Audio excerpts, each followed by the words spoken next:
afternoon, everyone. Welcome to the Regional Development System Panel meeting of the 30th of May. My name's Tony Arias. I'm the presiding member today.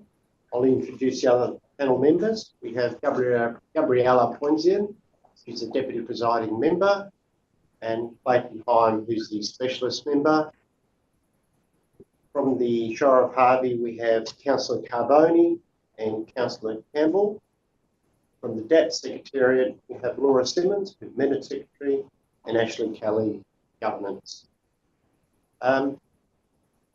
So, with those preliminaries out of the way, I will formally declare the meeting open and acknowledge traditional owners and pay respects to elders past and present of the land on which the meeting is being held. The meeting will be run in accordance with that standing orders, and panel members may refer to technical devices through the meeting to assist them in consideration of the information. The meeting is being recorded and live streamed in accordance with Regulation 42A. Item 2 is apologies. We have an apology from Justin Page, who's ordinarily a specialist member. Item 3, members on leave of absence, we have nil. Item 4 is noting of minutes, and it's just for information that minutes of previous meetings are on the RDAP website. So we'll move to part B of the agenda, and it is the Shire of Harvey. Item 1 is declarations of due consideration. Members, I need you to declare that you've duly considered all the documentation that's been provided in Part B of the agenda and Part B of related information, including R13 direction, with the Shire provided additional information and additional note from the applicant that was received, I think, yesterday. So if you're able to do that by raising your hand, all duly considered. Thank you. Item 2 is disclosures of interest. Members, are there any declarations of interest? No. Just noting that standing orders do require local government members to make a declaration if an item's gone to council meeting. I'm not sure whether that's the case with the item under consideration. No, it hasn't come to council. Thank you. In which case there are no declarations. Thank you. So we move to item 3 and the application, lot 28, RDAP Place, Myla, and it's for workers' accommodation. We do have a number of presentations. The standing orders allow for 3-minute presentations, and I'll remind presenters when 3 minutes is up. I have agreed to Mr. Bowman and I think Mr. Kelly. Okay. Yeah. Hockley. 5-minute presentation. So once again, I will remind you. So in terms of the order, Steve, you are first. Yes, please. Thank you.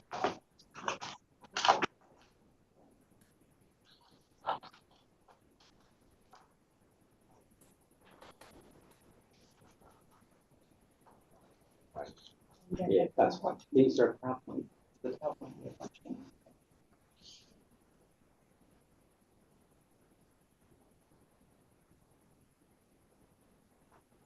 That is somewhat, yeah, attach the to the email that we launched. No, it's probably not part of the presentation. That might be probably considered. I'll try and bring it up. Well, good afternoon anyway, presiding member and panel members. Before I started, I just wanted to confirm that we have in attendance today all of the environmental and bushfire officers or consultants, and also we have representatives from Catalan and Green Energy, I think, online, and they're available to answer any questions that the panel might have. We also had one of the consultants, the wastewater, scheduled for 3 minutes, but I think the total time was 16 minutes, and with the with the panel's indulgence, what we wanted to do is probably mix a little bit of the amount of time that's spent between it, but we'll keep within the embargo time of 16 minutes, if that's acceptable. And then perhaps after the presentations, if it's possible to perhaps leave the questions till after all the presentations are done, if that works for the panel. Steve, given I've only agreed to Mr. Bowman and Mr. Hockley having 5 minutes, it makes it difficult. So I think the consistent with standing orders might be better just to ask questions of the presenters at the conclusion of the presentation. In your hands. No problem. So the first thing to state is that the reason for this application is that there is a significant challenge to resourcing major projects in the southwest. The capacity to service those projects has required companies like Catalano's further afield than what they can source from regional and local employees, to the point where they have to attract people from the Perth metropolitan region and from the eastern states, and they need to provide accommodation for them. So that's a significant reason for why we need workers' accommodation. It's only recently been introduced into the scheme as a permissible use in that particular zone, the priority agricultural zone. And the project itself is important, but its importance is also that underpins a number of other both existing and proposed significant green energy and other infrastructure projects that Catalanos are involved with that will also be separately key infrastructure drivers and economic drivers for the state. And what we've tried to do in this proposal, if the PowerPoint at some point could come up, we've identified a layout we've tried to break away from the conventional workers' accommodation side by side sea containers into something where they're self-contained cabins set amongst vegetation. So there's a number of reasons we've done that. But the first is it'll provide a level of amenity that we know will attract employees and that provide them with a more normalised environment, excuse me, while they are away from home. It's also something that it will be important for their mental health and wellbeing. But one of the other aspects, the critical part, which Mr. Bone's been involved with, is it responds to the environmental characteristics of the land and also reduces the overall appearance of the development of the landscape. In this instance, not one tree will be removed as a consequence of this development.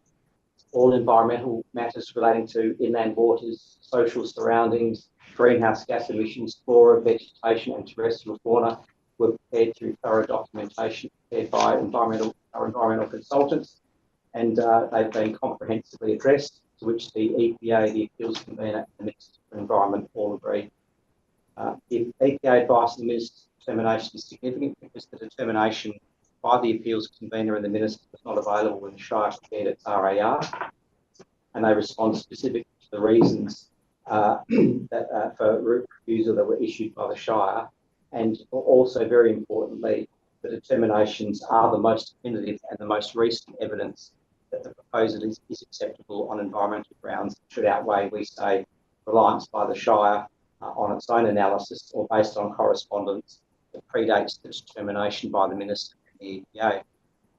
Now, at this point, presiding member, I was going to request some time at the end, if there is time permitting, to actually go through the items that the Minister made in the summary determination, because I think we don't have a lot of time to do that in 3 minutes. I'm in your hands, of course. It may be through questions, that's easier, but I'm happy to walk the panel through the Minister's determination, reference them against the conditions for or reasons for refusal, because it may be instructive to. I think, Steve, there will be questions around conditions, I'm pretty confident. Yes.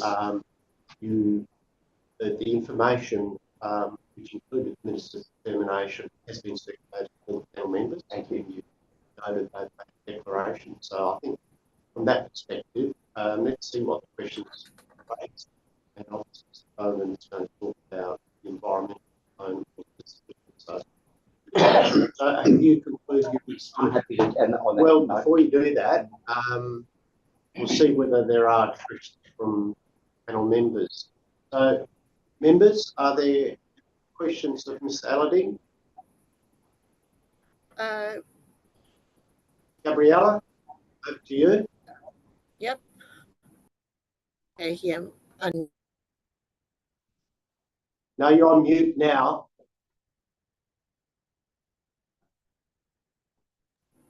Okay. You should be able to hear me now. You can. I have a quick question for Mr. Allarding. He's in the submission, in the presentation that was submitted earlier, that was sent to all the members, he said that the ground conditions for the residential units will be negligible as the structures are lightweight, built off-site, and are installed on small concrete piles. But I note that the elevations provided show fill and leveling of the grounds. So are the small concrete piles put in after the sites have been leveled? No, as I understand it, member, the all that will be into the ground is the stumps, and then the structures will be placed upon those stumps. To my knowledge, there's no earthworking that needs to occur in respect to those structures being incorporated. Okay, that's not what the elevations show, but okay, the cross sections. Steve, there's someone else from your team that can respond to that question, or Yes. maybe take it on notice, and Yes, it's Mr. Hockley can. maybe Mr. Hockley could. Yeah. Yeah. Okay. Would you like me? Yeah, I can. Yeah, if you can respond to the question now. Now. Yeah. So, yes, look, I think the way that the project evolved was, sorry, Mr. Hockley here, Gabriella. The way that the project evolved, initially there was a proposal to have the structures on stumps, and through I suppose the design development, it was determined that there was need to have some minor battering for the levelling of the site to create level pads for the placement of homes, and you'll notice that as well in the sort of the western section of the site, where the landfall slopes down towards the cleared space to the west. There is a need for some minor works, but I suppose that the opportunity with the site is that the development has been able to be located well and truly away from any tree or any vegetation, which means that where there is minor site works required, there's no further clearing required as a result of that. So. Can I have a follow-on question then? Thank you, Mr. Chair. The submission state, is very specific that no trees will be removed. But I noticed in the plans that there are numerous dwellings that are actually shown in places where there are existing trees. Now, if the ground is proposed to be altered to accommodate those dwellings, the trees will have to be removed. Is that just a drafting error, or is it a case of once we get on site, we'll shift the building by a few meters? What's the thinking here? Yeah, so one of the conditions is a construction management plan, which we're proposing will deal with the protection of trees, and look where there's minor adjustments required to deal with the positioning of units away from trees. Then yes, we'll need to do that as part of the detailed design. We don't want to, I suppose, work against one of the fundamental components of this proposal, which is the absence of any tree removal. So yeah, I think it's fair to say that that where minor adjustments are required, we'd have to undertake that. Yeah. Then I just have one last question on this matter, if I may, presiding member. Yes. So when we're talking about no trees are being removed, we're not just talking about no tuer trees are being removed. No, that's right. Yeah, okay. It's any tree. Yeah, that's right. Yeah. Thank you. Yes. Thank you. Just to follow up on the trees, did I read correctly that there may be some pruning of trees? And what is the purpose of that? Yeah. Thank you, Member. Yes, so the pruning required is to achieve the standards for asset protection zone under the bushfire management plan recommendations, basically. So early on, we wanted to confirm whether pruning of native trees constituted clearing, and what we were able to find through publications that were published by DWER themselves, the clearing unit, was that pruning could occur so long as it didn't result in the death of the tree, and it wouldn't constitute clearing. So part of the strategy with the asset protection zones is that you need to have you need to prune trees so that the lowest branch is minimum of 2 metres from the ground, things like that. There might be some slight canopy pruning required. So those works are proposed as part of the bushfire management plan, and the purpose is to achieve the asset protection zone standards under the guidelines. What we have been very careful of, though, in relation to any pruning itself, is that pruning will only be required for non-chewed trees. We don't want to touch chewed trees.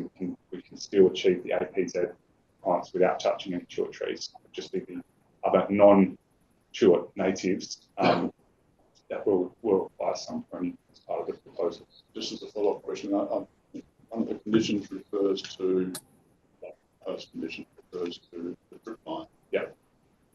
Does the pruned tree then, does that alter the drip line? So the drip lines are related to the chewits, not any of the other non-chewit natives in the site. Yeah. Thank you. Probably a question from Mr. Allen. It is in relation to conditions. And one of the recommended conditions does talk about a spotter, and I see you suggested that requirement be removed. My recollection of reading the EPA's position, I thought, and the Minister's advice does make reference to potentially that matter being conditioned. Do you have a comment on that? Or maybe Mr. Bowman? Yes, I think that is a question for Mr. Ryan. We went through the conditions. We have to speak to that later. Well, thanks, members, for the question. Whether or not there's a fauna spotter there or not, to me, is a secondary issue. So the fact that all of the chewit trees are protected and any impact would be to non-native trees. The fauna spotter, well, I've been through the site many, many times. The possums are mainly active at night. In terms of animals that could be there during the day, well, they're not going to be disturbed because we're not touching the trees. There'll be a little bit of trees. So we see some birds in the trees. What do we do then? They'll fly away. They're not going to be harmed. So I don't see any benefit. If the EPA insisted upon it, well, there would be no trouble to it, but I can't see any direct protection benefits deriving from it. And I take a comment about birds. Just wondering whether the condition was more focused around possums. Is that an issue in this location? Well, you won't see them. They're nocturnal. The works occur during the day. And I think the possum, in fact, is quite capable of hopping away if he's disturbed. I mean, I'll come to possums in a minute, but, they are really quite resilient animals. The risks to possums are about being run over by cars in urban areas when they're travelling fast. That's we see them, but there's thousands of possums in ones where I have them in my house where I live, and I happily share my vegetable garden. So I don't see that as a big issue. All right. And obviously you're going to talk about that in your own presentation. So it's more a question of clarifying the reason for not requiring that condition, I think we've done that. Just a follow-up question on that. Yeah. You referenced the minister's direction. Does it need to be in there for that reason? Yes. It wasn't about my point of view whether or not we're worried about the possums, but I think it's advice. I don't think it's binding advice. Okay. That would be my guess, Mr. Slater. So I give my advice on Oh, all right. not to you, Mr. Bowden. Oh, Slater, I think, all right. I think if I can put it this way, we are quite open to any reasonable environmental conditions in order to properly protect the tuarts and any fauna that's there. I think what we've attempted to do is to do two things with the conditions. If I can just elaborate on how we arrived at the conditions. A, we got them very late, and so we've put together our response as quickly as we can and with as much detail as we can in the time we've had available. The two criteria for this is that we looked at those things that we felt were the most critical environmental components, and we retained those. If we felt that there was either overreach that's unnecessary, and I didn't think there was anything in the minister's determination that compelled a particular condition to be imposed. He just said it could be managed through the process, including the determination by the JDAP. The other component was the certainty and finality of just leaving it back to people like Shire, who I think have self-contested that they're not necessarily able to assess environmental matters in their own. And so we've tried to at least apply a standard as opposed to the satisfaction of where we have been able to identify a standard in the time available. But I don't wish to present that we're trying to evade conditions, because I think the idea is we're quite willing to accept all reasonable environmental conditions. But we want them to be reasonable, we want them to be humane to development, and we would like them done in a way where there is a greater degree of certainty and finality than the version we received the other day, where it's really left entirely in the remit of the Shire in which to determine.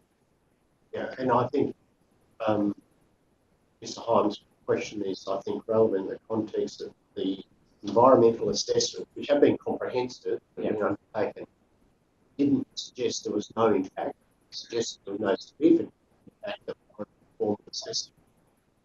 And you're quite right, left it to other decision-making processes to manage potential impacts. And it is for the panel to have that as consideration. Members, any other questions of Mr. Alladay? Can I ask you? Councillor? Yes, please. Am I on? Yep. Can you hear me? Can, Councillor Campbell. Thank you. Our sound is a bit buffering down this end, but just want to ask the question and seek some clarification in regards to the 30-metre buffer around the tuarts. My understanding is that there will be no units placed within that 30-metre buffer. Just seeking clarification in regards to the Commonwealth requirement in regards to the buffer requirement. Is there a need for another 30 metres that would make it 60 metres buffer for the tuarts? And if that's the case, how will that impact on this DA? Thanks for the question, member. What I'll do is I'll also ask that one to be discussed by Mr. Hockley and Mr. Bowman for two reasons. One is it comes into the fire and APZ protection requirement, and it also comes to the assessment that Mr. Bowman did, specifically in relation to the tuarts and the tuart fauna, and the application of that advice note from the DBCA. Sorry, Councillor Campbell, can we just leave that question on notice, and when Mr. Hockley or Mr. Bowman present, can you ask that same question? Yep, okay, I'm just conscious of jumping all over the place in terms of presenters. So unless there's any other questions, Mr. Alladay, thank you. So the next presenter, what did we say? Mr. Bowman. Mr. Bowman, okay. Yes. Thanks, Mr. Bowman, you have 5 minutes. thank you. My 5 minutes of fame. Thanks, members. I'm just looking at those PowerPoint displays and wondering whether we could go back. Oh, can you click them back for me, or do you want me to? I'll get you to here so we can get the camera as well. All right. And then, All right. No, that's back. Is it? Yeah. Okay. That's back. you. Okay, that's a good picture to look at. Okay. Thanks for the opportunity to present to you. And I think the Shire's refusals are all on environmental grounds, so I think it's important for me to put this in perspective. And I draw your attention to the aerial photograph. And I would describe this site as follows. It's been used intensively for decades for both limestone mining and for grazing. And you can see from the photograph, the western approximately half has been mined out. That was formerly the western side of the limestone ridge. That is now a sand plain. The central part is where the tuarts are, and they are now in parkland cleared habitat formation at least, and that's been grazed. The whole area has been grazed intensively for decades. And as you can see from that photograph, there is no understory left. Now, most of the biodiversity in these settings is in the understory vegetation. So I would call this actually a heavily impacted site. It's been cleared, the understory's gone, it's been grazed. Now, that does not change the fact that there are tuarts on the site. And it is true that the tuarts are there, they've been kept for shade, and they are classified as a threatened ecological community. Now, that is precisely why we've designed the site as we have, to protect the tuarts. And there's a very important point that I want you to please consider. Tuarts are a threatened ecological community on the coastal plain because of agricultural and urban development and clearing. Now, tuarts can't withstand clearing. You just lose the lot, you lose everything. There are still tuarts there. They are not risked by activities close to them. It is not reasonable to translate the fact that they're a threatened ecological community into the fact that the tuart itself is a particularly sensitive tree, but it's not. Now, I'll just, how do I go forward? I have a photo here. Photo.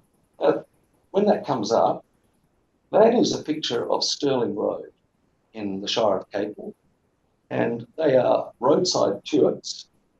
That road goes right to the base of the tree. It covers 30% of the root zone. It's under the drip zone, and it's been there 60 years, 80 years, maybe 50. And those trees are perfectly healthy. They're just doing fine. I have another photograph here. I don't know whether I'm allowed to introduce this at this stage, but within the property, and I might pass it around, that's a picture of a tuart tree in a sand pit that 30 years ago had half of the sand removed around its root system. It's doing just fine. These are not sensitive trees in themselves. I was driving up this morning along Forest Highway. There is a median strip on Forest Highway that has tuarts growing through it with power lines. They are routinely trimmed and pruned to keep the conductors away from the trees. They're just doing fine. So a tuart tree in itself is not necessarily particularly sensitive. It doesn't like being chopped down, but it can withstand changes in its setting.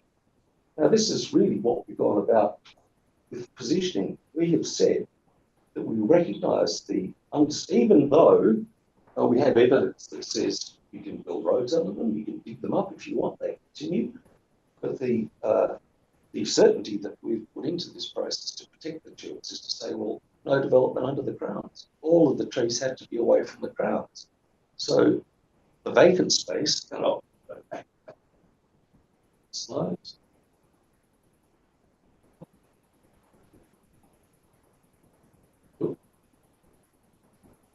Yeah, I think you can see, if you have a careful look at that, that we've mapped every tuart on this site. I did it myself for the surveyor. And every unit and every piece of infrastructure is placed away from the tuart strip site. Now, I can't see how there could possibly be any suggestion that there could be harm to the tuarts. Now, a couple of other points. The tuarts also, if you go through the agricultural areas to the north, horticulture, so we've got intensive vegetable farming, intensive irrigation, intensive fertilisation, intensive herbicide and pesticides, right up to the bases of the tuarts. They form the fire breaks and the windbreaks up the paddocks. They're just doing fine. They don't mind a bit of fertiliser, actually. Now, a couple more points. I lost my track of you, but it's been said that also there's going to be, I'll go back a step. If we protect all of the tuarts and the vegetation, we protect the environmental values, because that is the habitat. That is where the animals live. That's what's left. There ain't much left apart from those. So if we keep them, then they continue to provide that habitat and the functions that they support: perching, nesting, roosting, blossom, nuts, seeds, invertebrates, food materials. There's no reason to suspect that those values would be diminished. Simon, Yeah. I'm going to have to ask you to wrapping up. Okay, all right. Just more on cockatoos. I'll read you something about cockatoos. Apparently, there's a prospect that someone's dreamed up that they could be harmed. Here's something from the EPBC. Harvey's cockatoos are a threatened species that are endemic to West Australia under serious threat from habitat loss. We are not losing any habitat. Many birds migrate to the Swan Coastal Plain, where they become a highly visible and iconic part of the birth environment. They don't mind living in urban areas. They don't like losing their nesting sites or their roosting sites. So, the notion that putting some cabins in amongst the trees could harm either the trees or the habitats they support or the fauna, I cannot find any evidence of that at all. The EPA agrees with me. The appeals convener agrees with me. The minister agrees with me. The Shire doesn't.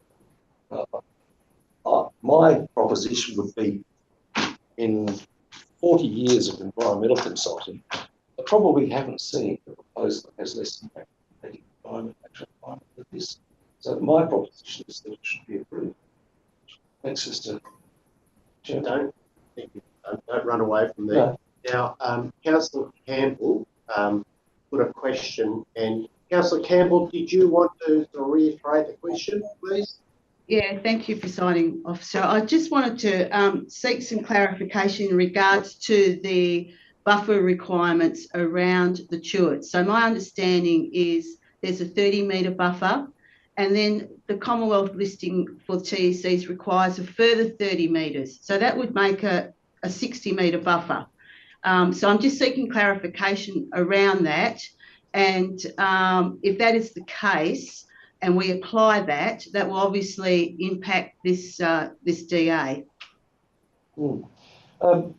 The 30-metre, the way I looked at that 30-metre buffer is that it's arbitrary. Right? 29, 28 metres, 32, 50, 17. The issue to protect tuarts is don't chop them down, keep out of their canopy zone, the drip zone underneath, and this evidence I bring forward up here says you're not going to hurt the tuarts. That is the objective of the listing advice. That is the objective, protect the tuarts. This scheme protects the tuarts. And the EPA agrees with me. And the appeals convener agrees with me. So, Councillor Campbell raised the issue of the EPBC further guidelines. Are there further guidelines under the EPBC? There is conservation advice listed, which goes into what the tuarts are, how to define a patch, how far the trees should be apart, and it does say a buffer of initial 30 metres around the drip zone is recognised. Now, I looked at that and I said, well, that doesn't help. That doesn't make the trees protected any better. We've seen on-ground evidence in the locality that the tuarts will be able to sustain even if the roads and the cabins were under the tuarts. This photo here, 60 years later, they're doing fine. So we've got adequate protection, in my view, by keeping outside the drip zone. The EPA agrees with me and the appeals convener agrees. Councillor Campbell, do you have any sort of follow-up question to the response? Not at this stage, thank you. Okay. Mr. Bowman, given the EPBC has been raised, obviously the obligations on the proponent Yes. to determine whether the impacts of Whether it should be referred. yes, And my answer is no. and the applicant has obviously chosen at this stage that the impact's not of national significance and not to refer it. Yes. Yeah, and Correct. it's entirely up to the proponent. Yes, yes, yes. Okay, thank you.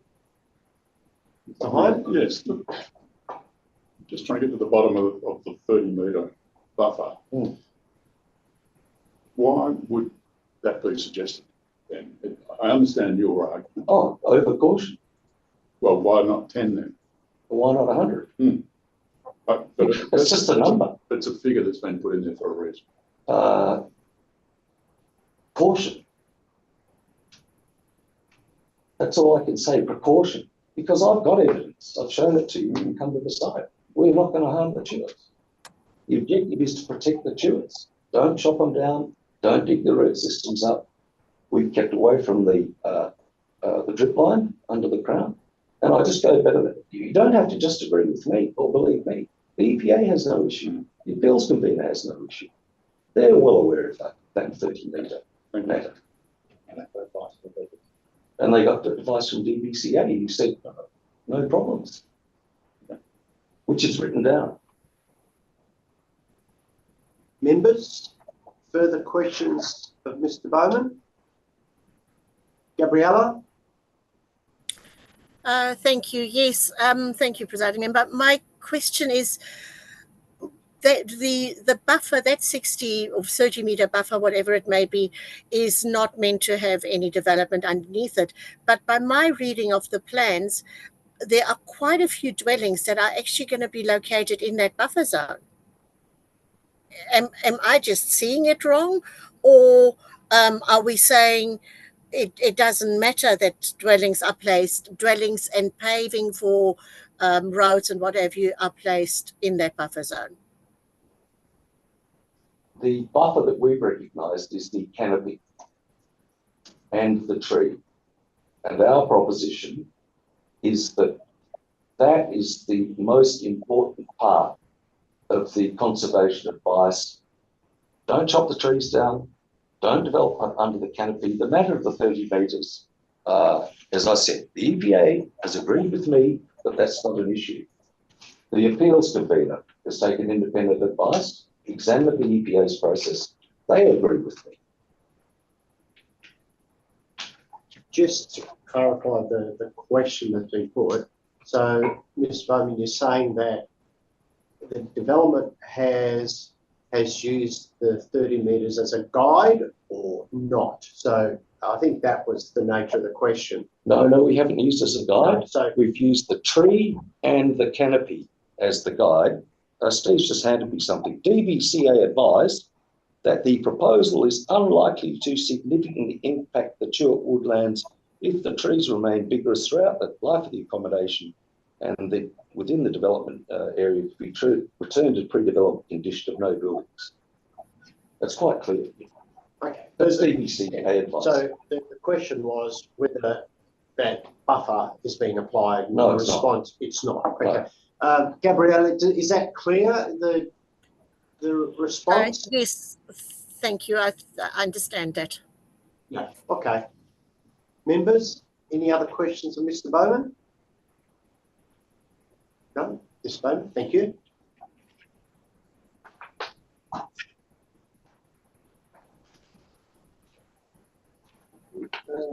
Mr. Hoffman, you next. Thank you. Yes.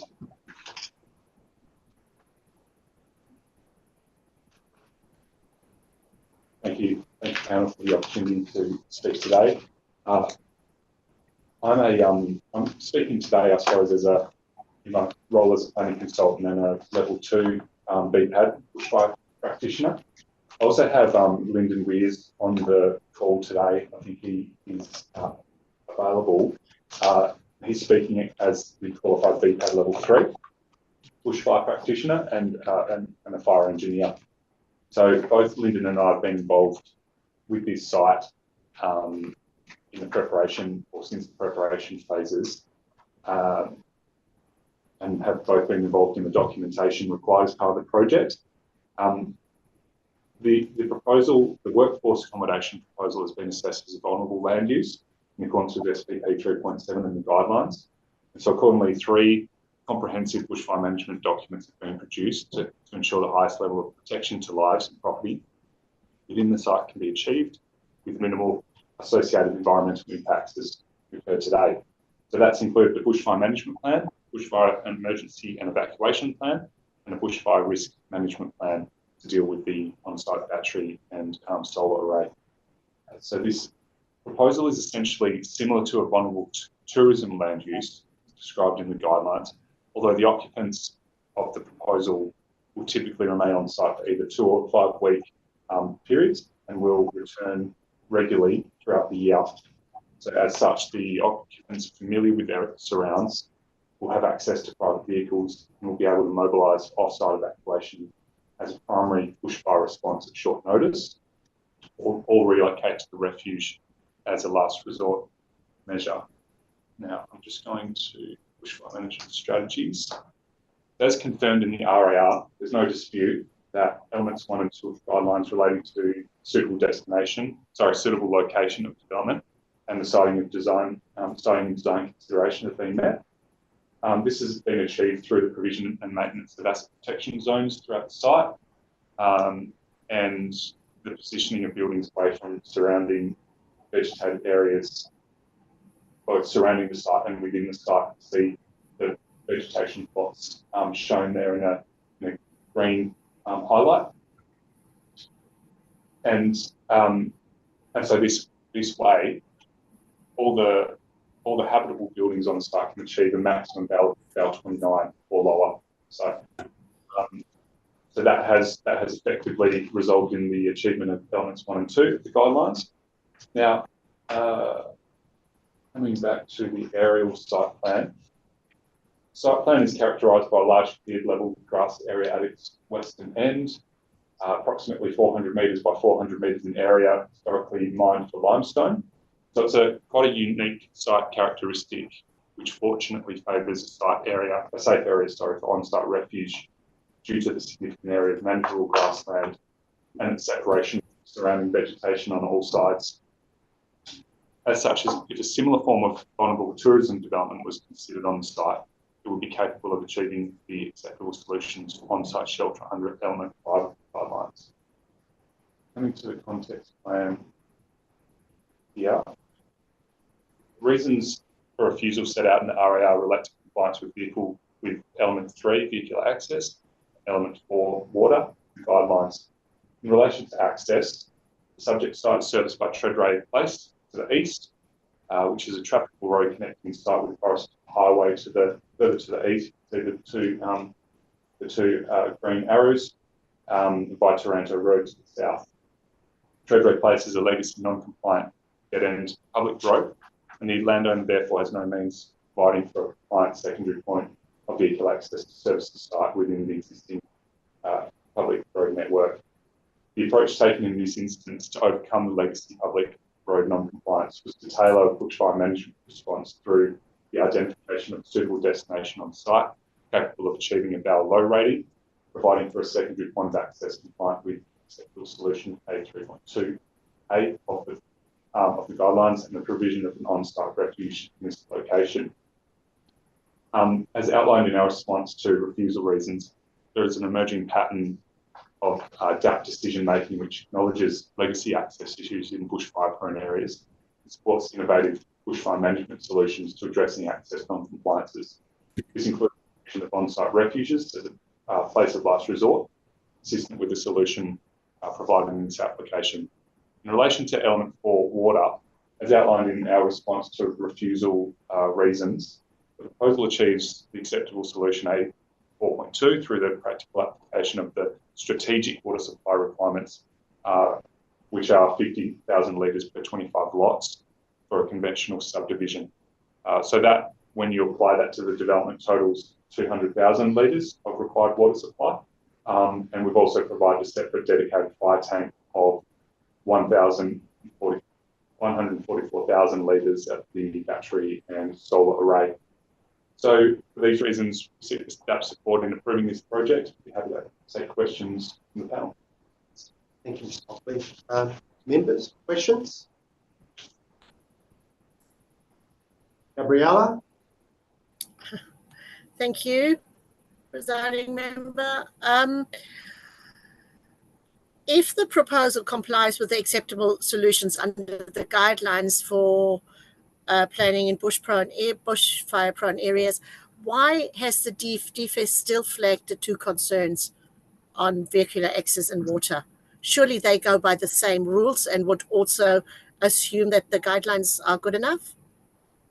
Look, unfortunately, in experience, member DFS really don't go by the same rules as set out in the guidelines in SPP 3.7, and this is a prime example. I mean, in their response to, if you read it, they come up with completely different definitions for things like suitable destination, which is expressly defined under the guidelines, and I think they come at things from a completely different perspective, and often really do not have regard to the provisions of SPP 3.7 and the guidelines in providing their recommendations. The compliance with the two separate forms of access is an interpretation under the guidelines, and essentially what it boils down to is we have Treadway Place, which is an existing trafficable road, providing a point of access to the established road network. We also have the ability to create a suitable destination on the site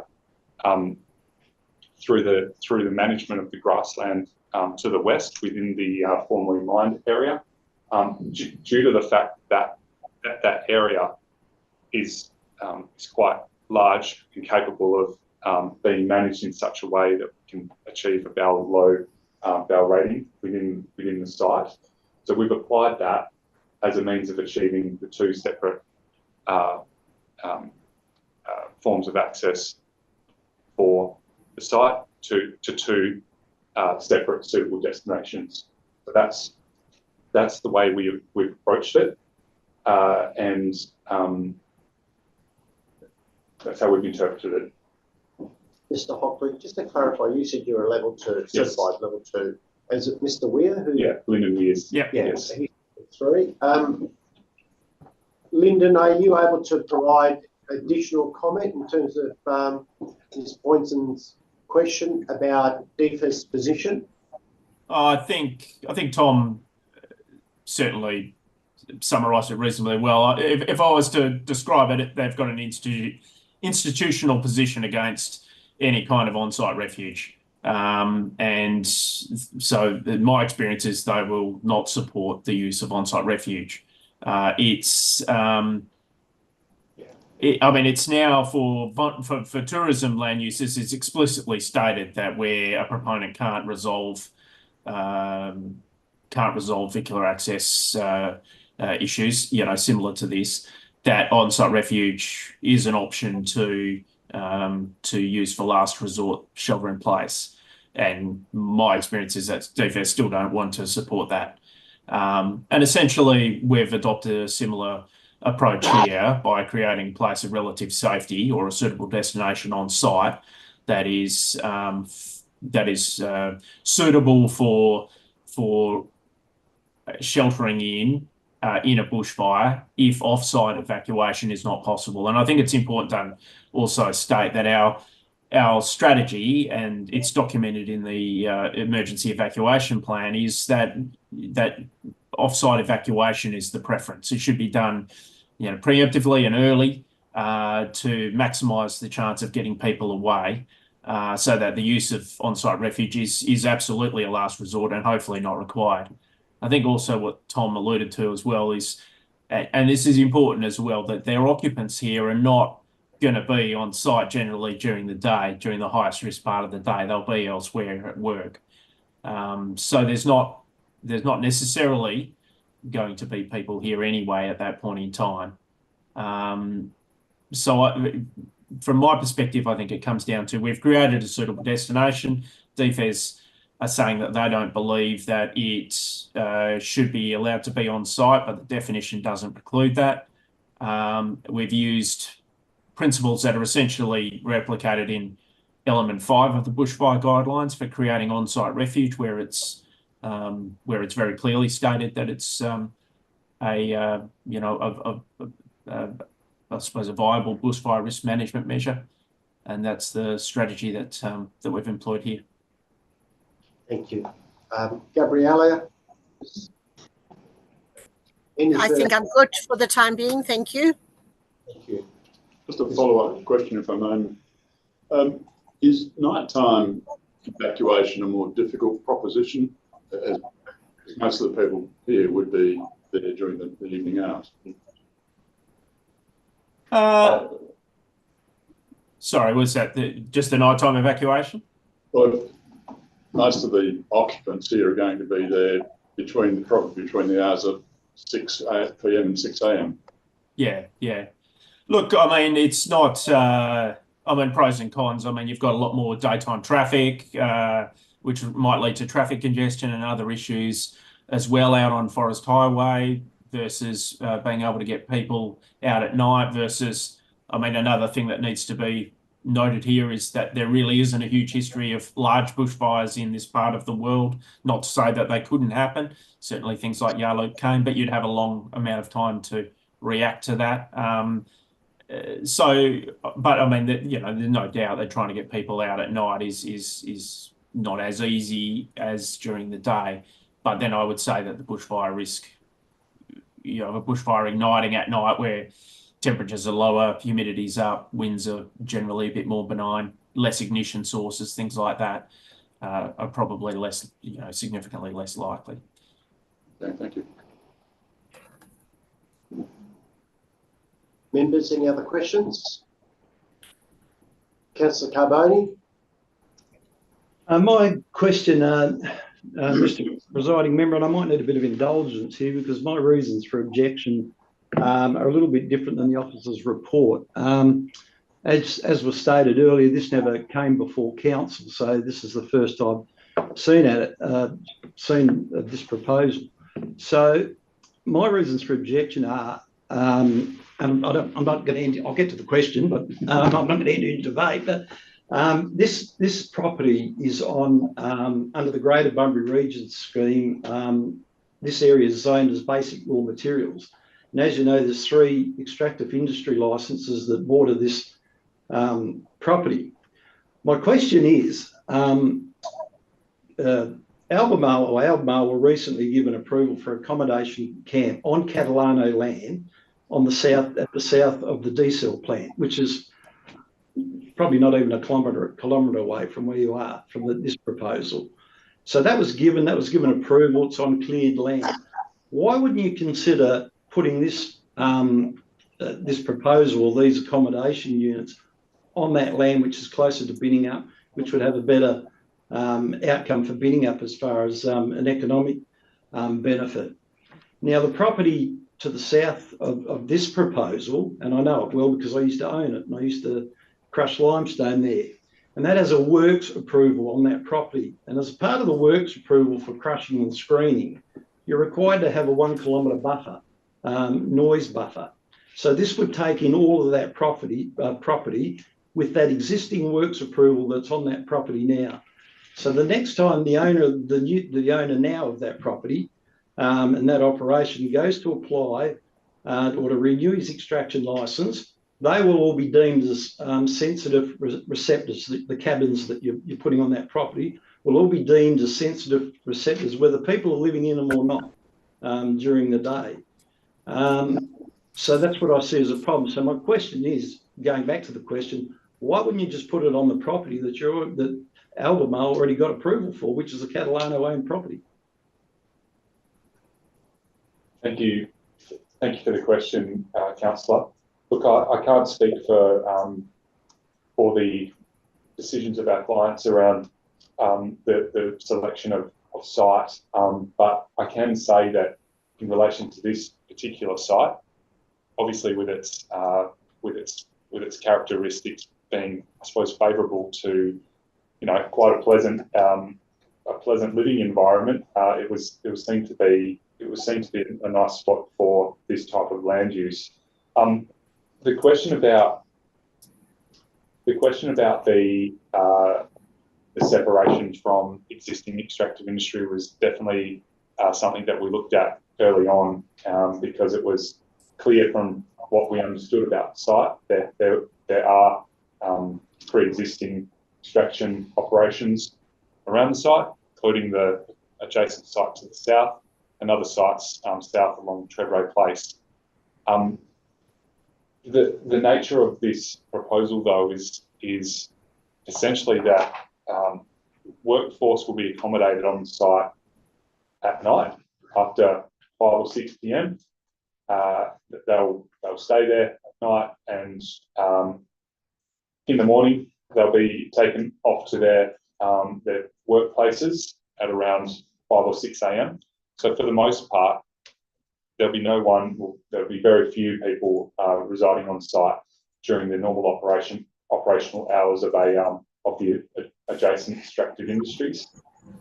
So that was I suppose a key, essentially management measure that we had identified as part of this proposal that would sort of mitigate against any land use conflict between the operational extractive industries and our site. The social surrounds was also something that the EPA considered, and on the basis of the I suppose the justification that I've just outlined, the EPA was comfortable with that approach.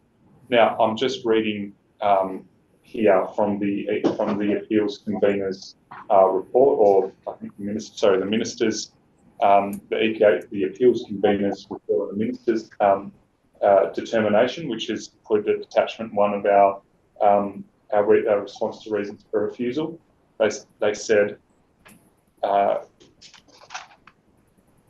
quote, one appellant submitted that the EPA did not adequately consider the risks to social surroundings, i.e. dust and noise, and that nearby extractive industries may impact the proposal, which is classified as a sensitive land use. Furthermore, the appellant submitted that buffers to surrounding extractive industries are not compliant with EPA's guidance for the assessment of environmental factors, essentially guidance note 3, that we're all aware of. Citing this ground, the minister noted that the appeals convener concluded that the deviation from the generic separation distance provided in GS3 is warranted based upon any risk to people residing in the works accommodation being minimised substantially by not being on site when surrounding extractive industries are operational, brackets, for the majority or the great majority of the time, close brackets, and the surrounding vegetation having a noise and dust buffering capacity.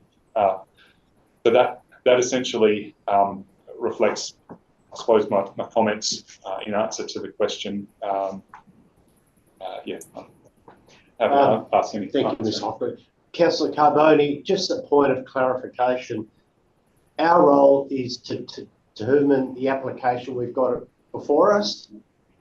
It's not our role to find a better site and I think that's perhaps your suggestion.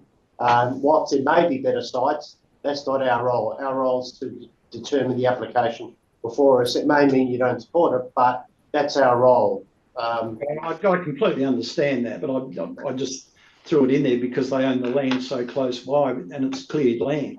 I understand that. Members, other questions?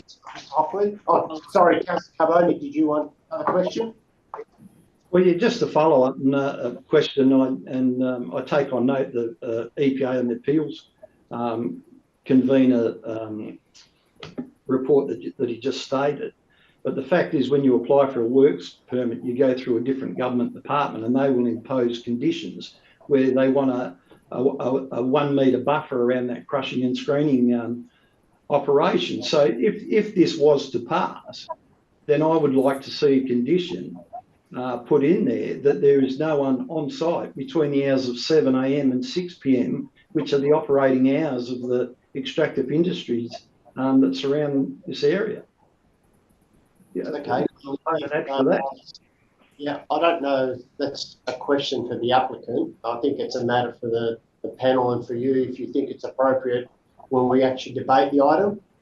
Potentially you can move accordingly. Ms. Hoffman, I don't think there's other questions. Thank you. Oh, sorry. Oh, sorry, Gabriella. Yes? Yes, sorry. If I can ask another question for Tom. I noted that the plan that was included with the bushfire management plans shows 2 exit points where the original submission was 1 exit point. Did that make any difference to the evacuation capability? Look, not so much the evacuation capability. And look, thank you for your question, member. Not so much the evacuation capability per se. It was more to do with providing an additional point of access for firefighting capability on the site.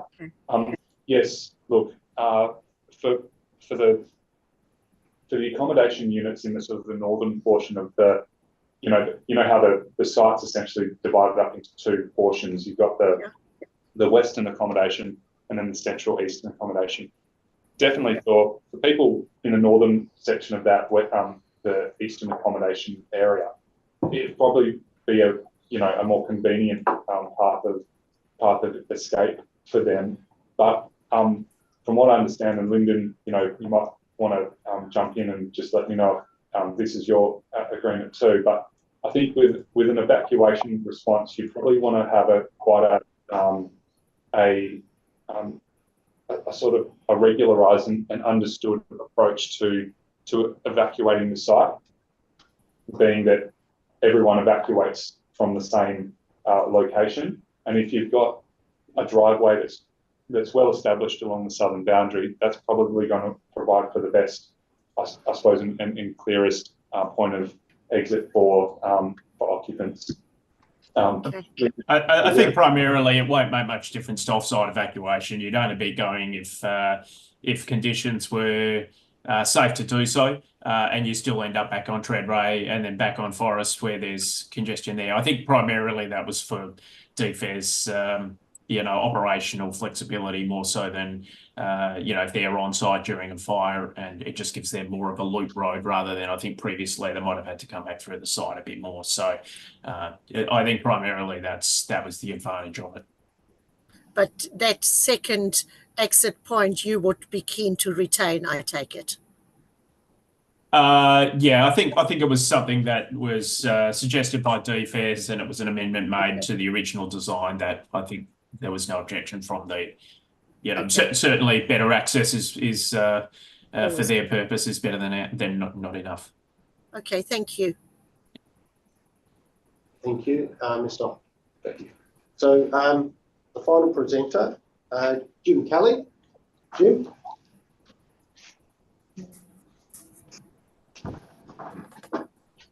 Sorry about that.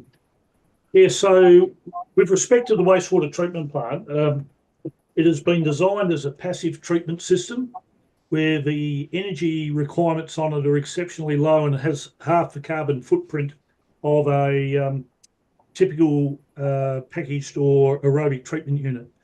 This approach was undertaken because it allows us to have a larger ground footprint, and the system has been designed to be 100% accountable mass balance for water and nutrients on site, meaning that there will be no off-site impact. So there will be no water leave the defined wastewater treatment area, and there will be no nutrients leave the defined wastewater area.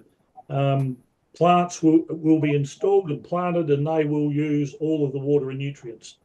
Now, there was comment in the response that we got that there was insufficient evidence to assess it, but the EPA, we understood that this was new in Western Australia, and so therefore the onus was on us to provide further detail. So we had an independent scientific review undertaken by a specialist Vidocene hydrogeologist, and further to that, the EPA has reviewed the works and said that there is sufficient evidence, sufficient information there to assess it, and they have no problems with the approach to wastewater management. So I think that covers off on it. If anybody has any questions, please ask. Thank you, Mr. Kelly. So can I start with a question? In terms of the approval, is it Shire or Department of Health that approves the actual system? No, the final approval is done with the Department of Health. So we put a wastewater application into council. Council undertake the preparation of a report to the Department of Health, and then the final approval and the approval conditions are provided back to us from the Department of Health. Okay, thank you. Just following up, Mr. Kelly, are you responsible for the potable water scheme that will be developed? Yes, there are two approaches to the potable water scheme that's being reviewed at the moment. One is a direct supply from the Water Corporation, coming from Biddingup, I believe, and the other one is that we have the capacity to treat wastewater, extract and treat wastewater on site. Groundwater. Yeah, groundwater. Use groundwater for drinking after treatment. Okay, and same question. Sorry, just to that might give you a bit of an indication. I was engaged by Shire Water to do a similar project for them at the Shire, the Reserve Road residential development, and for the Shire employment node. So I made application to the ERA for a water services licence, designed the water treatment plant, and installed the water treatment plant. So we have specialist skills in this space. So the approval authority for whatever water scheme you choose is who? It'd be, in this case, because you don't need a water services licence, because the land and the water and the end use is owned by the proponent. You'll need to undertake an application to the Department of Water and to the Department of Health. Now, Health don't have imprimatur over a private scheme like this, but we've approached the Department of Health, Richard Theobald, the director of the, chief water scientist in the Department of Health, and he has advised that they would act as a consultant to us to align our design and water quality requirements to new legislation that might come in place in the near future. Okay, thank you. Members, questions?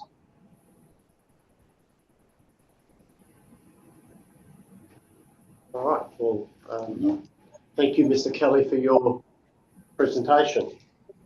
So we now, before we move away from the applicant, there was a question I had, and probably Ms. Aladdin, it's to you. It was about when this panel has considered workforce accommodation, it has generally applied a condition requiring operation management plan.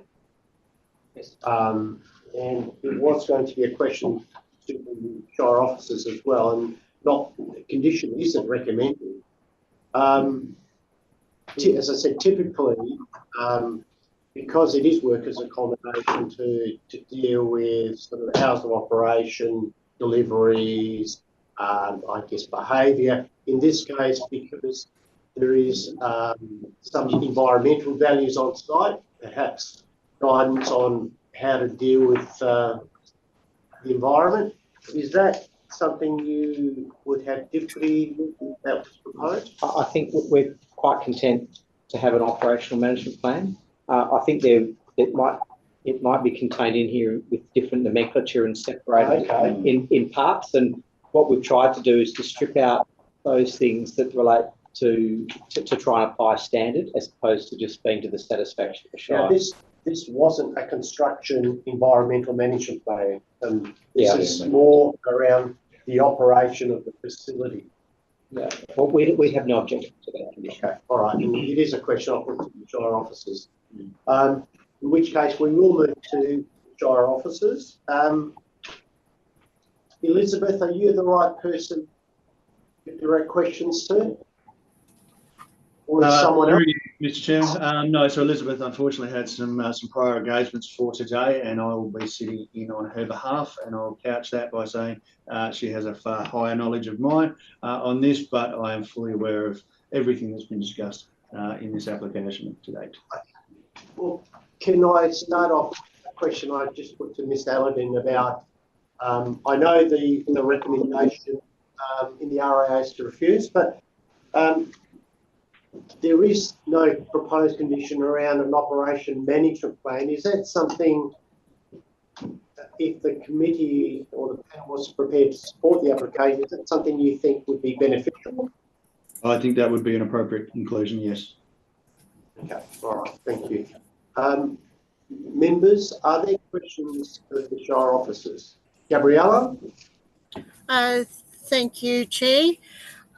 My question is that the application was submitted in mid-2023 and has been in the system for almost 10 months, and yet we heard from the applicants in the earlier presentations that at no time through the assessment process did the Shire disclose to the applicant team any of the issues that are identified in the refusal reasons below. Can you provide a comment on that statement?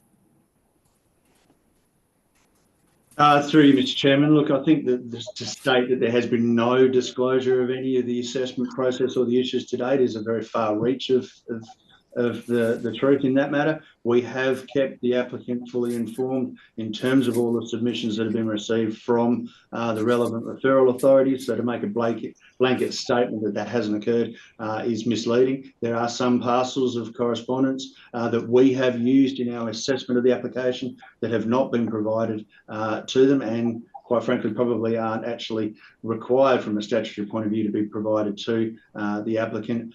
So no, I would contest that statement is true in all occasions.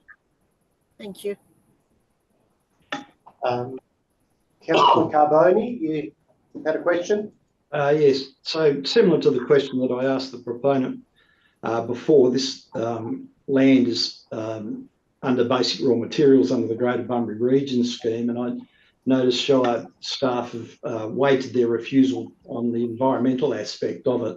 So my question is, with the extraction licences that surround this property, and given the buffer zones that are required with regards to works approvals, which you quite often refer to when we have extraction licences before council, given there's significant resources of material here, which the Southwest is obviously screaming out for, does this have the potential to shut down those resources when the renewal of the extraction licences come up for renewal? So through you, Mr. Chairman, just a point of clarification. Councillor, you asking whether or not this approval would have a negative impact on the expansion or continuation of those extractive industries next door? Yeah, that's exactly what I'm asking now. Oh, look, it could very well have, yes, because of the fact that the adjoining properties do have works approvals in terms of screening. Application of their requirements could very well impact on them expanding the facilities, yes. Just a follow-up question then. Given that this operation and the extractive industry operation are opposite ends of the 24-hour clock, could it be that when the extractive industry looks to get another licence, that their operational hours, or sorry, the operational hours of this proposal could be supported based on the fact that they don't coincide with each other? Sensitive. Through you, Mr. Chairman, look, my understanding is that the mere existence of a sensitive receptor within proximity to a crushing facility or a facility that requires the need for a licence and separation distances to be adhered to, the occupation of that has in the past actually not been a defining matter. The fact that the sensitive receptor exists there and has the potential to be occupied, because I think it would be quite difficult to actually impose a condition, albeit that we're happy for a condition that requires sort of on-site management of the facilities. enforcing a condition that actually requires people to be vacated from a site during the day, I think is going to be something that is definitely fraught with compliance issues from our point of view. Fully understand the sentiment behind it and understand where it's coming from, but a practical application of that may be very difficult. So I think a mere approval would have the potential to have a negative impact on the expansion or continued use of the extractive industries next door. How long is the current licence for the extractive industry? They vary, sir. There's 3 different approvals. Generally, development approval is usually valid for 5 years. However, the ones immediately to the south of which did have issues with regard to separation distances from Chewits, that was a 20-year approval, and I believe the extractive industry licence goes for a 5-year period. So they do vary from 5 to 20 years, but on an annual basis, we have a look at the extractive industry licence to ensure that everything is still compliant. Just a related issue, did the surrounding extractive industries lodge submissions opposing the proposed development? My understanding, through you, Mr. Chairman, that there were some submissions that were received early on in the process, but throughout the assessment of the application, some of their concerns had been reduced, and I don't believe there's any of them that are actually still complaining about the application. Okay. All right. Yeah, the suggestion is that perhaps the objection's been removed. I have a question. Obviously, the RAR was prepared ahead of the Minister's determination on the level of assessment. So sort of I understand the context. I presume now that the Shire officers have had the opportunity to review and read the Minister's determination on the appeals. That is correct, sir. And no, the decision to uphold or to dismiss the appeal made no alteration to the officer's recommendation within the RAR. And I think principally the reason for that is that even the decision from the EPA and the Minister's determination still makes reference to the requirement for consideration under the EPBC Act, and the application of those buffers that has been adhered to in other applications is still a matter that's outstanding. And I think through the admission of the applicant in their own words, that if those, then they're not arbitrary, they are actually part of the conservation advice. If those particular buffers for 30 metres to define the patch and then a further 30 metres to protect that patch is actually applied, this particular application would be unviable. So I think, yes, the EPA's decision is something we've taken note of, but I think there are still some other considerations that are yet to be clarified or yet to be even assessed as far as the impact on the habitat that's on the site. Yeah, I just to sort of clarify that the advice from the Minister did about the proposal not having a significant impact on the environment, which is probably contrary to your conclusion. And the Minister's commentary also goes on to say that the decision-making process can manage potential impacts. If the view was that, as you suggested, that the buffer are requirements rather than guidelines, I think the advice would probably be different and quite specific about decision-making processes addressing buffer requirements, because there was a similar comment in relation to fauna spotters, but neither the EPA nor the appeals convener nor the Minister drew much attention at all to the requirement of buffers. And you heard from the applicant that DBCA, in fact, had no issue in terms of that particular requirement, which does seem at odds with the advice in the RAR. Through you, Mr. Chair, thanks for the question. I suppose the position that the Shire has in terms of the fact is that the EPA, the Minister's decision, they have their criteria against which they are to assess applications, and the criteria that the EPA assessed does not include consideration of the TECs. That is the fundamental function of the Commonwealth. So I don't find it surprising at all that those decision makers have actually not gone into the legislation of another entity, and that is the function of the Commonwealth. The Minister's advice did actually remind the applicant of the fact that they are obligated to refer it under that legislation for consideration. So that dual approvals, and I know that I saw the look on your face that dual approvals is something that is, but yeah, they are quite separate with regard to the criteria against which they both assess the impacts of I'm not an environmental expert, but I'm not quite sure your statement about the state EPA not recognising TECs completely correct. Point of clarification, I didn't say they didn't recognise them, that they are not the assessing entity when it comes to impact on those federally listed TECs. That is the function of the EPBC Act. Okay, all right, well, we'll leave that. Members, any other questions of the Shire officers? Yes, presiding member, if it assists, I appreciate it's not my time to speak, but if the panel would like a response, I appreciate Member Posen had raised statements about information not provided. I'm happy to clarify those if that would assist the panel today. I think we're very comfortable with information provided. So thank you for being able to respond to questions. Presiding member, I'd like to move that we adjourn the meeting for 15 minutes to receive legal advice. Okay. Is there a seconder for that? Gabrielle, thank you. It's a procedural motion, so there's no debate. I'll put that. All those in favour? Okay, that's unanimous. Thank you. If you guys wouldn't mind stepping out for about 15 minutes. Sorry, it's just Ashley at the DAP Secretariat.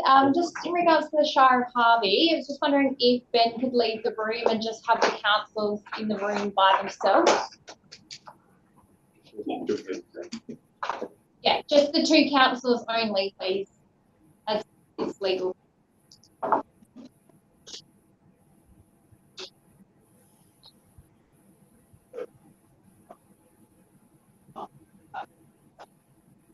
Yeah.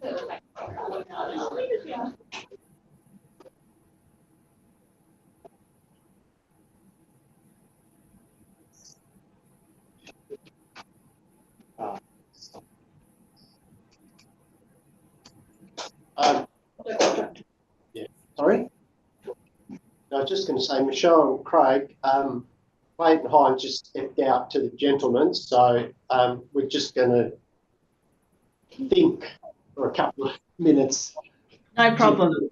We're under your control. We'll be sitting here waiting. Actually, just while Mr. Hines is out of the room, I'll just introduce myself quickly. I don't know if I've given advice before, councillors, but my name is Ernie Samek. So Michelle and Craig, I gave the legal advice that you would have received the other day. And On my recording. So just yeah, I'm just introducing myself. But Gabrielle, we haven't met before, but I gave the advice that you received the other day.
unmuted.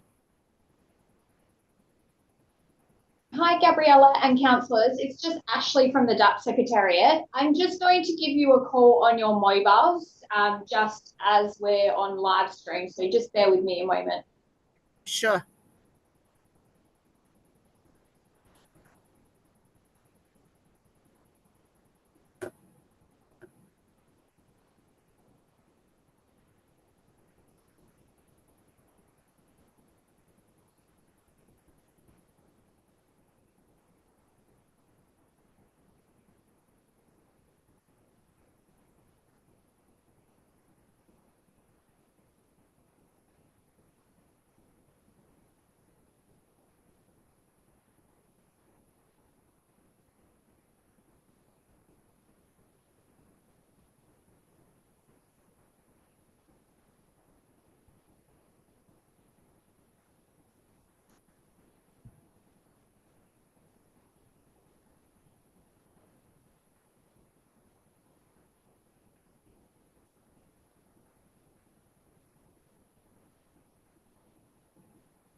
councillors. Yep, we can see you now. Thank you.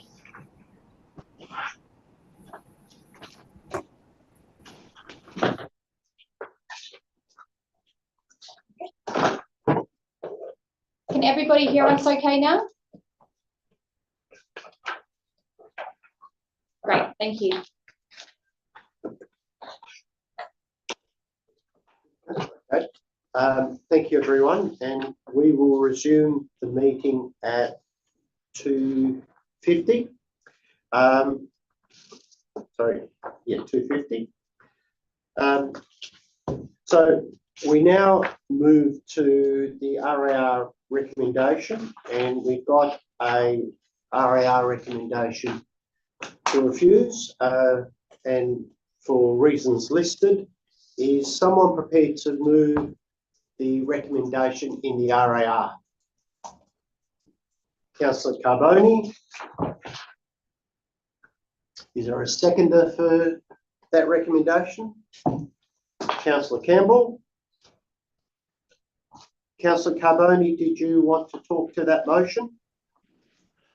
Yes, I'll speak to the motion. Thanks, Mr. Presiding Member. And as I stated before, my reasons for refusal are not on environmental grounds, and I think that's been pretty much discussed and done to death. My reasons for refusal, because this development is not compatible with surrounding land uses. This is zone basic raw materials under the Greater Bunbury Region Scheme for a reason, and the reason is that materials are scarce in the southwest. There's three separate extraction licenses that boundary this property, and it will have as was stated by the Shire officers, this will have a detrimental effect when those licenses go to get renewed. I think there's other alternatives for the proponent that they could consider with this development that would be supported. And I just think it's conflicting land. It's apples and pears. You know, it's an accommodation village amongst a mining area with heavy trucks and machinery and noise. It's just not compatible, and that's my reasons for refusal. Councillor Carboni, sorry. Standing orders require a mover and a seconder for the motion. Now, I gather you are prepared to move a recommendation to refuse, but the reasons for refusal, based on what you've just indicated, are different to the RAR reasons. Is that correct? That's correct, and as was stated before, this never ever came to council. So these reasons, yeah. Why you might do that? It just, as I said, standing orders require a mover and a seconder for the motion, which includes the reasons. Yeah. So unless you are prepared to move that, I'm happy for you to move an alternative, but first we need to consider the motion before us. So, Councillor Campbell, were you prepared to move the motion in the RAR? Yes, I will. Okay. So that's the motion, including the reasons for refusal. Yes. That's these ones. Right. So is there a seconder for that motion? Oh, well, I'll second it then. Okay. Councillor Carboni. So just to be clear, his motion that he moved is being withdrawn. We're back to Yes. Yeah. And Ashley just clarified that Councillor Carboni, the original motion you moved has been withdrawn. Yeah. All right. Okay. That's fine. So, Councillor Campbell, you've moved the motion. It's been seconded by Councillor Carboni. Would you like to speak to the motion? I will, thank you. I have, even though I take the advice, the legal advice and the like, and the reports, I do have some concerns about the environmental impact of this development on this particular site. A large percentage of the vegetation on this site is identified as Chewett woodlands and forests, and it's obviously located on our Swan coastal plain.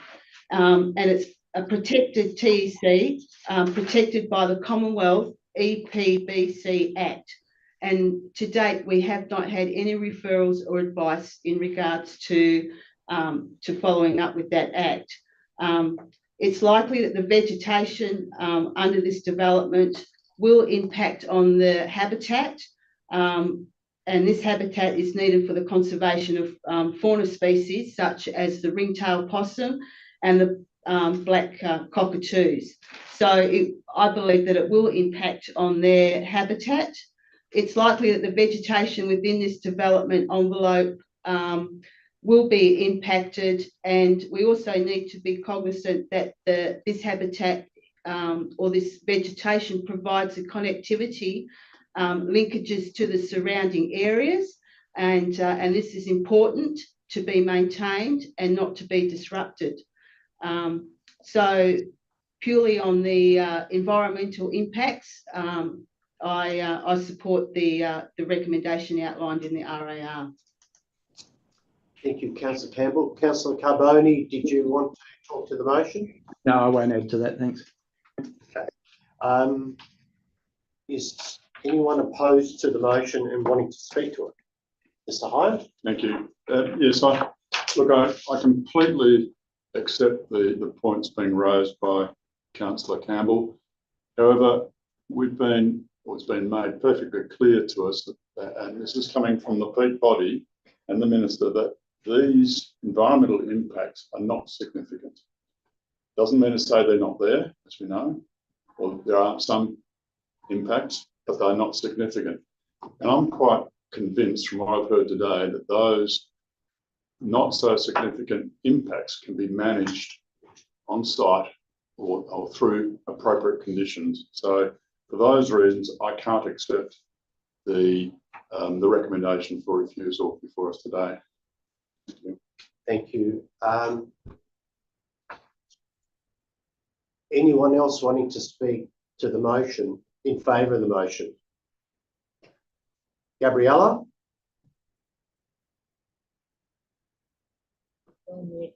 You're on mute. You're on mute, Gabriella.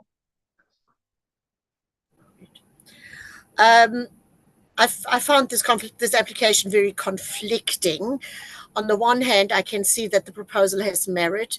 It meets a desperate need and it is a unique product. But where I have a problem is that the application does not seem to have been fully thought through to ensure that all the constraints are fully considered. The environmental concerns that are not significant but are significant, it's everything that seems to have been added after the application was submitted.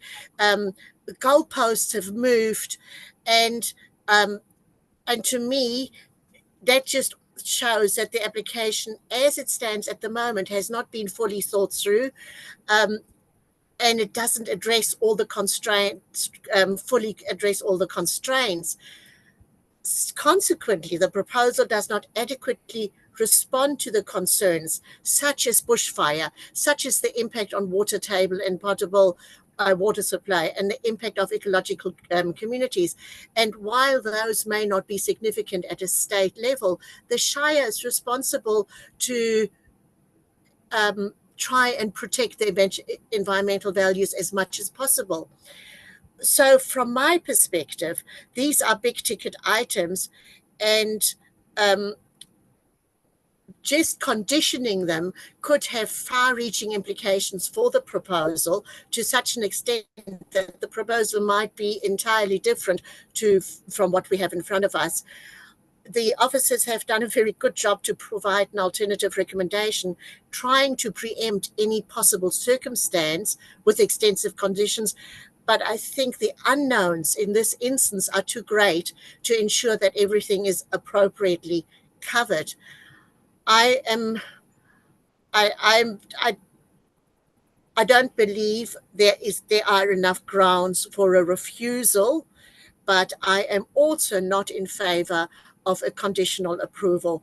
I would, however, support that the determination is deferred by a certain number of days to give the applicant the opportunity to recast the application in such a way that the Shire's concerns are addressed and that the Shire is in a position to provide a positive recommendation.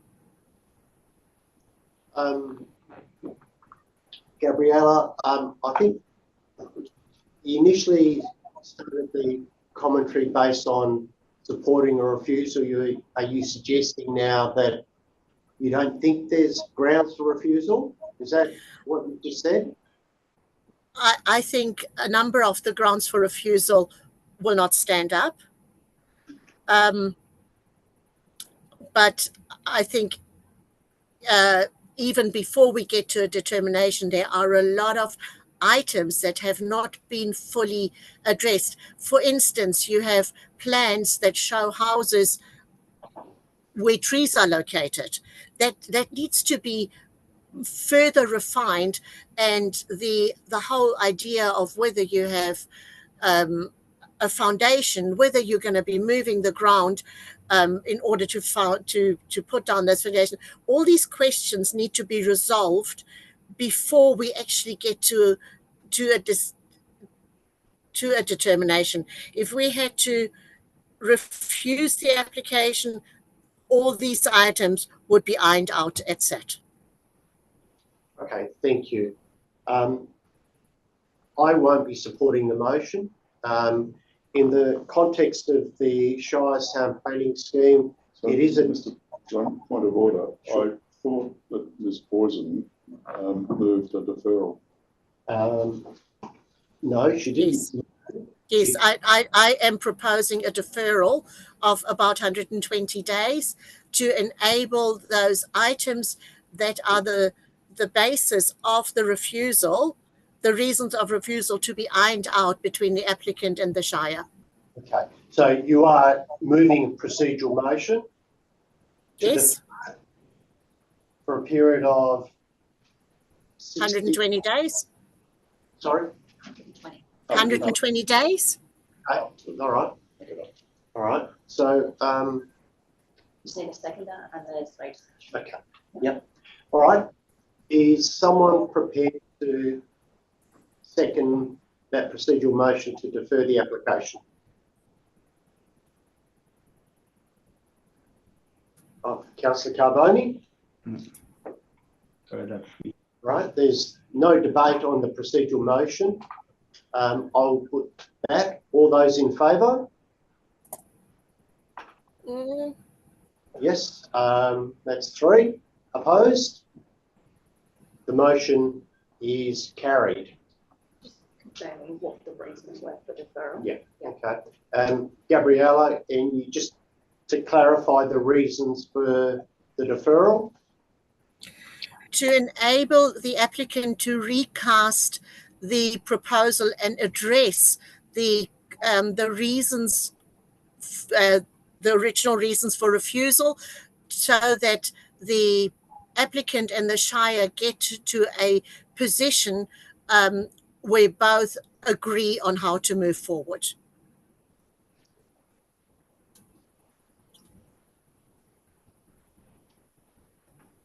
And achieve a positive recommendation. Thank you. So we've had that, we voted on it. So the application is deferred for a period of 120 days.